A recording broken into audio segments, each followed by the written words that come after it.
Good afternoon, dear students. R. Mehta College of Science and CL Parikh College of Commerce, Palanpur. Semester BCom Sem 3 English Medium. Subject Corporate Accounting. Unit number 1 Valuation of Goodwill. Lecture number 7. Dear students, in our last lectures, we discussed the method of capitalize profit and how to calculate the examples we learned in our last lectures. Then after we calculate two examples to capitalize method. Now in these lectures we discuss super profit method and which steps we calculate to find out goodwill. Okay friends, now I am going to discuss all the steps to super profit method. Friends, super profit method, there are total 5 steps to calculate the example. Step number 1, capital employed. तो friends, हम capital employed कैसे उसको find out कर सकते हैं, यानी कि हम कैसे उसको कैलकुलेट कर सकते हैं. तो फ्रेंड्स वेरी सिंपल है. यहाँ पे हमें टोटल एसेट्स में से टोटल लायबिलिटीज़ को हमें क्या करना है, डिडक्ट करना है. और जो आंसर आता है उसमें से हमें प्रेफरेंस शेयर जो कैपिटल उसको भी डिडक्ट करना है. और जो लास्ट में हमें आंसर मिलेगा उसे हम बोलते हैं कैपिटल एम्प्लॉयड. अब बात करते हैं एसेट्स में. तो फ्रेंड्स, एसेट्स जब भी हम किसी कंपनी का बैलेंस शीट देखते हैं तो वहाँ पे tangible, intangible, fix assets, current assets, fictitious assets, ऐसे कई तरह के हमें एसेट्स वहाँ देखने को मिलती है. तो जब हम वैल्यूएशन ऑफ गुडविल का एग्जाम्पल कैलकुलेट कर रहे हो तो हमें कौन सी एसेट्स को यहाँ पे ध्यान में रखना है और कौन सी एसेट्स को हमें यहाँ ध्यान पे नहीं रखना है, यानी कि हमें इंक्लूड करना है और इंक्लूड नहीं करना है. जब हम एसेट्स का टोटल करते हो तो वहाँ कौन सी एसेट्स हमें वहाँ पे इंक्लूड करना है और कौन सी एसेट्स जो है वहाँ पे इंक्लूड नहीं करना है. तो फ्रेंड्स, सबसे पहले बात करते हैं हम फिक्स एसेट्स की. तो जब भी फिक्स एसेट्स की बात हो तो हमें जितने भी बैलेंस शीट में फिक्स एसेट्स है उन सभी को हमें एसेट्स के अंदर इंक्लूड करना है. उसके बाद करंट एसेट्स, तो करंट एसेट्स को भी हमें वहाँ पे इंक्लूड करना है. तब उसके बाद आता है फिक्टिशियस एसेट्स. तो फ्रेंड्स, फिक्टिशियस एसेट्स जो है उसे हमें एसेट्स के, जब हम एसेट्स का टोटल करते हो तो उसमें उसको ध्यान में लेना नहीं है, यानी कि उसे हमें इंक्लूड नहीं करना है. आपके बैलेंस शीट में या आपके एग्जाम्पल में आपको मैंने यहाँ पे 2-3 उसके एग्जाम्पल लिखे, जैसे कि preliminary expense, advertisement suspense account, share और डिबेंचर डिस्काउंट. ऐसे वो 2-3 मैंने आपको यहाँ पे आपके नॉलेज के लिए यहाँ पे मैंने लिखे हैं. तो ये जो है, ये अगर होते हैं हमारे बैलेंस शीट, हमारे एग्जाम्पल के बैलेंस शीट में, तो इनको हमें एसेट्स के टोटल में इंक्लूड नहीं करना है. उसके बाद सबसे इंपॉर्टेंट पॉइंट है फ्रेंड्स, इन्वेस्टमेंट. तो इन्वेस्टमेंट फ्रेंड्स में, उसमें 2 तरह के इन्वेस्टमेंट होते हैं. एक ट्रेडिंग इन्वेस्टमेंट और दूसरा है नॉन ट्रेडिंग इन्वेस्टमेंट. तो फ्रेंड्स, ट्रेडिंग इन्वेस्टमेंट किसको बोलते हैं और नॉन ट्रेडिंग इन्वेस्टमेंट किसको बोलते हैं? तो friends, if the investment are necessary to carry on business, it is called trade investment. If the types of investment is not given, it may be treat as non trading investment.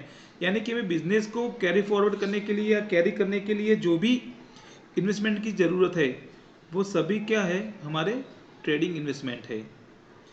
Okay friends, मैंने यहाँ कुछ इसके example भी लिखे कि भाई provident fund है तो उसके सामने अगर हम इन्वेस्टमेंट करते हैं तो वो क्या कहलाएगा, हमारा ट्रेडिंग इन्वेस्टमेंट कहलाएगा.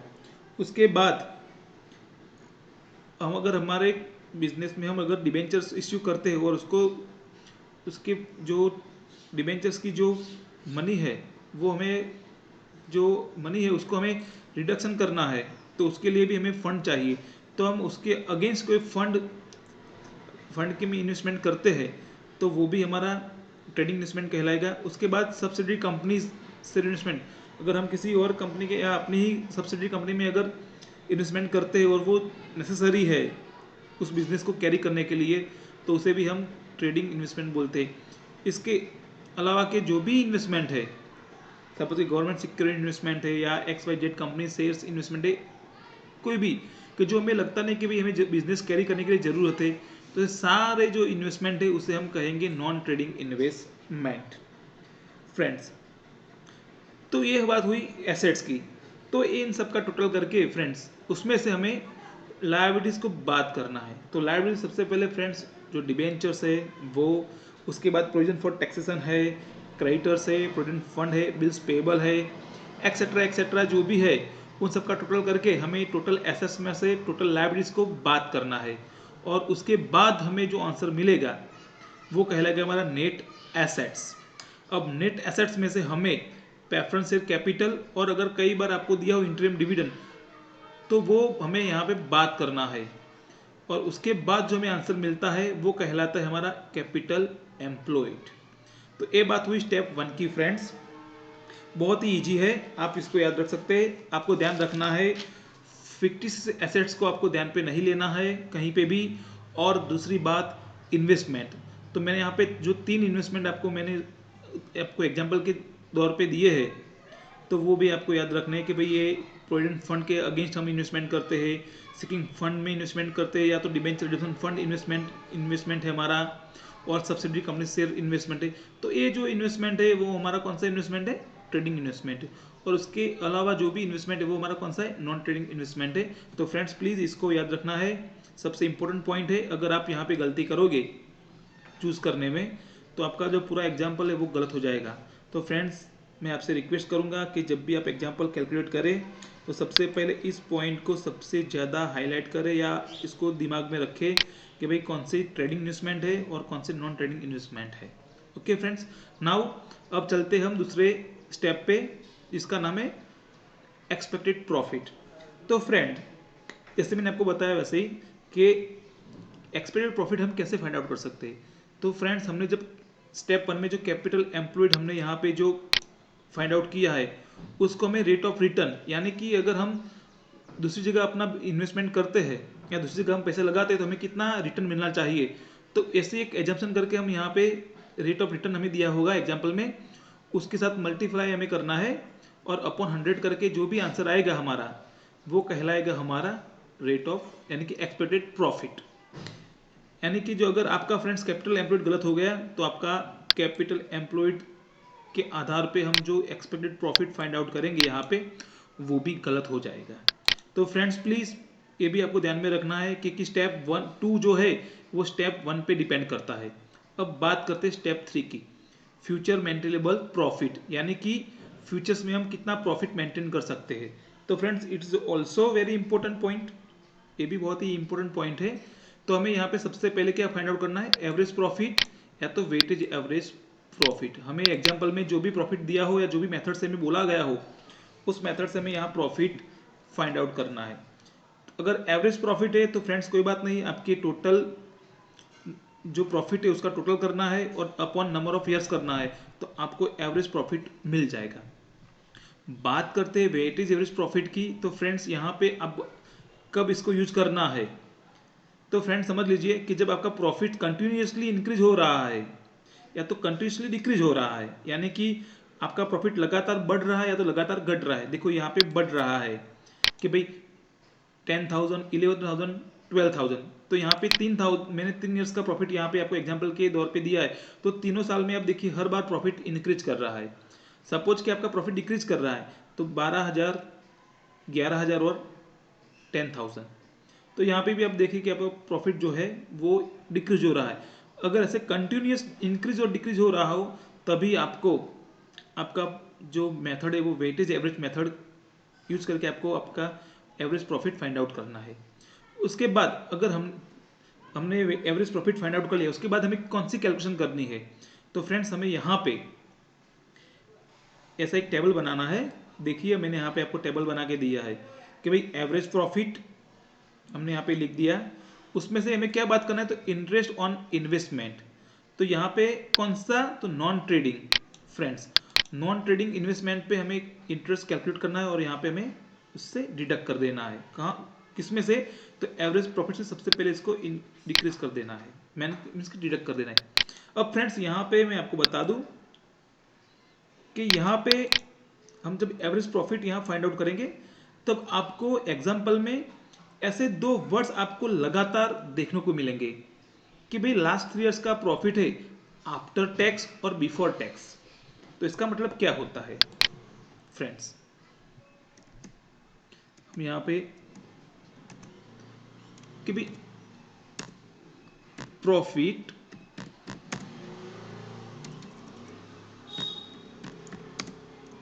आफ्टर टैक्स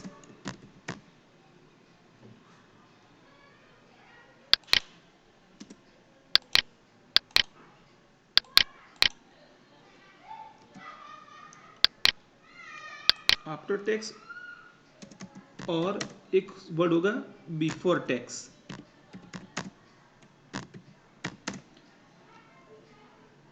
तो फ्रेंड्स यहाँ पे प्रॉफिट बिफोर टैक्स हम लिख देते हैं। तो प्रॉफिट बिफोर टैक्स, तो इसका मतलब क्या होता है फ्रेंड्स, यहाँ पे दो तरह की कंडीशन हमें दी गई है कि आपको जो प्रॉफिट दिया गया है वो या तो आफ्टर टैक्स है और बिफोर टैक्स है। तो उसका मतलब क्या हुआ फ्रेंड्स, तो उसका मतलब वही होता है कि आपको जो प्रॉफिट मिला है उसमें से अगर आफ्टर टैक्स है, उसका मतलब क्या होगा कि आपके प्रॉफिट में से टैक्स जो है वो डिडक्ट नहीं हुआ है, no tax deduct, sorry after tax है यानी कि टैक्स डिडक्ट हो गया है। बिफोर टैक्स है उसका मतलब क्या हुआ कि नो डिडक्ट टैक्स। तो हमें ध्यान रखना है, तो जब भी अगर आफ्टर टैक्स है तो फ्रेंड्स यहाँ पे जो भी हम प्रॉफिट आएगा वो कौन सा आएगा, हमारा आफ्टर टैक्स आएगा। उसके बाद यहाँ पे क्या होगा, जो इंटरेस्ट आएगा उसको भी हमें टैक्स, यानी कि हमें टैक्स टैक्स जो होता है हमारा परसेंटेज जो देंगे उसके मुताबिक उसको आधा करना होगा, यानी कि उसमें से भी टैक्स हमें यहाँ पे काट लेना होगा, यानी कि हमें यहाँ पे टैक्स बाद टैक्स फ्री यानी कि आफ्टर टैक्स जो है वो यहाँ पे इंटरेस्ट हमें लिखना होगा। सपोज कि हमारा बिफोर आफ्टर टैक्स है तो हमारा अगर यहाँ पे इंटरेस्ट सपोज के 100 रुपीज आता है और हमारा टैक्स का जो रेट है 50% है, तो उसको अपॉन 2 करके हमें यहाँ पे 50 रुपीज ही सिर्फ ये लिखना होगा, क्योंकि आफ्टर टैक्स यानी कि इंटरेस्ट में भी टैक्स क्या होता है हमें बात करना होता है। अगर बिफोर टैक्स है तो इसकी कोई कैलकुलेशन की ज़रूरत नहीं है। तो ऐसे ही सिंपल जो ये मेथड है उसको हम यूज़ कर सकते हैं। तो ये याद रखना कि आपका प्रॉफिट आफ्टर टैक्स है और बिफोर टैक्स है। अगर बिफोर टैक्स है यानी कि नो टैक्स डिडक्ट, तो आपको ए फॉर्मूला यूज़ करना है पूरा ऐसे मैंने जैसे बताया ऐसे। अगर आफ्टर टैक्स है तो यहाँ पे आपका प्रॉफिट आफ्टर टैक्स आएगा, क्योंकि यहाँ पे आपको बोला ही गया होगा। तो उसमें से जब भी ये बात करेंगे आप तो ये आफ्टर टैक्स हो जाएगा। उसके बाद आपको ये नहीं आएगा, यहाँ पे आपको ये लिखना नहीं पड़ेगा, क्योंकि आफ्टर टैक्स होगा तो आपका टैक्स बाद ही आपका यहाँ पे प्रॉफिट होगा, इसलिए इसको आपको वहाँ दिखाने की ज़रूरत नहीं होगी। उसके बाद आप इसको पूरा जो है यहाँ पे पूरी इसकी जो अमाउंट है वो आप बात कर दीजिए 5% डिविडेंड की। उसके बाद आपको मिल जाएगा after tax profit. Before tax है तो एवरेज प्रॉफिट, उसमें से इंटरेस्ट ऑन इन्वेस्टमेंट आपको पूरा लिख देना है जो भी आप कैलकुलेट करेंगे। उसके बाद आपको जो भी रेट दिया हो टैक्सेशन का वो यहाँ पे आपको इसका आपको आधा कर देना है, जो भी हो वो इसको टैक्सेशन पे उसके कैलकुलेशन करना है और यहाँ पे उसकी जो भी अमाउंट है वो लिख देनी है। इसमें से ये बात करेंगे तो हमें क्या मिलेगा आफ्टर टैक्स। फिर उसके बाद हमें जो प्रेफरेंस कैपिटल दी होगी बैलेंस शीट में वहाँ पे हमें जाके उसका जो डिविडेंड है वो फाइंड आउट करना है, वो यहाँ पे पूरा लिख देना है। और उसके बाद जो आंसर मिलेगा फाइनल वो होगा हमारा एवरेज प्रॉफिट। ये प्रॉफिट आ गया, हमारा आंसर गया। तो ये है हमारा स्टेप 3। उसके बाद स्टेप 4। तो स्टेप 4 क्या है फ्रेंड्स, बहुत ही ईजी है कि सुपर प्रॉफिट। तो वो कैसे फाइंड आउट करना है, तो average profit minus expected profit. यहाँ पे भी देख लीजिए फ्रेंड्स कि आपका ये आंसर जो आता है वो उसमें से हमें ये एक्सपेक्टेड प्रॉफिट यानी कि स्टेप 2 जो हमने फाइंड आउट किया ए, तो हमें वो यहाँ पे बात करना है। यानी कि अगर ए भी गलत हो गया आपका तो आपका स्टेप 4 भी गलत हो जाएगा। और उसके बाद स्टेप 5 है गुडविल। तो इज इक्वल टू यहाँ पे भी देख लीजिए सुपर प्रॉफिट हमने जो फाइंड आउट किया उसको यहाँ पे यूज़ करना है। और उसके बाद हमें जितने भी साल का परचेज यहाँ बोला कि आपको 3 साल या 5 साल के लिए गुडविल कैलकुलेट करना है, तो नंबर ऑफ ईयर्स हमें यहाँ पे लिख देना है। जो भी आंसर आएगा वो हमारा होगा वैल्यूएशन ऑफ गुडविल। तो फ्रेंड्स ये जो 5 स्टेप थे हमारे 5 स्टेप, ये हमारे कैपिटल जो थे सुपर प्रॉफिट मेथड के थे। और हमें होप करता हूँ कि आप सब इसको याद रखेंगे, क्योंकि 5 स्टेप जो है वो हमें याद रखने हैं।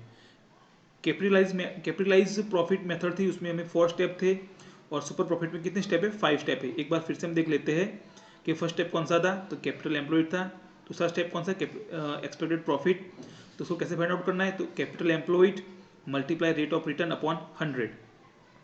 इसके बाद फ्यूचर मेंटेन प्रॉफिट, तो वो कैसे फाइंड आउट करना है? तो आप देख लीजिए यहाँ पे कि आपको वेटेज एवरेज प्रॉफिट मेथड या तो average profit method find out करना है। उसके बाद आपको ये जो दिया है पूरा टेबल, उसको आप उसमें आपको अमाउंट जो है वहाँ पे पुट फिक्स करनी है, आपको वहाँ पे अमाउंट रखनी है।